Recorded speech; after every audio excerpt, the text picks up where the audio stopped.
Okay, so we're on step two, and we're just putting together everything from step one into very clear statements, right?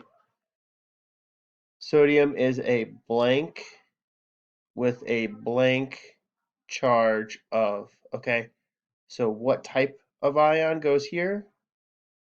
What is the kind of charge, positive or negative, and the value of the charge? So you're looking at questions 1 to 3 that have to do with sodium.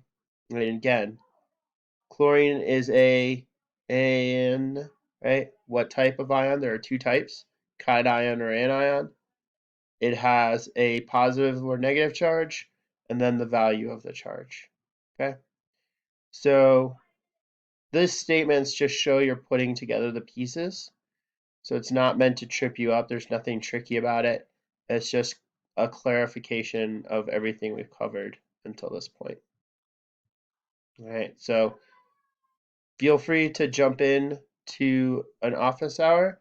Feel free to share on email where you are at this point, and I can give you feedback on whether your answers are right or wrong, right? Because you want to make sure this is all accurate, because we're going to get into step three, and we're going to start talking about the molecule itself. Okay.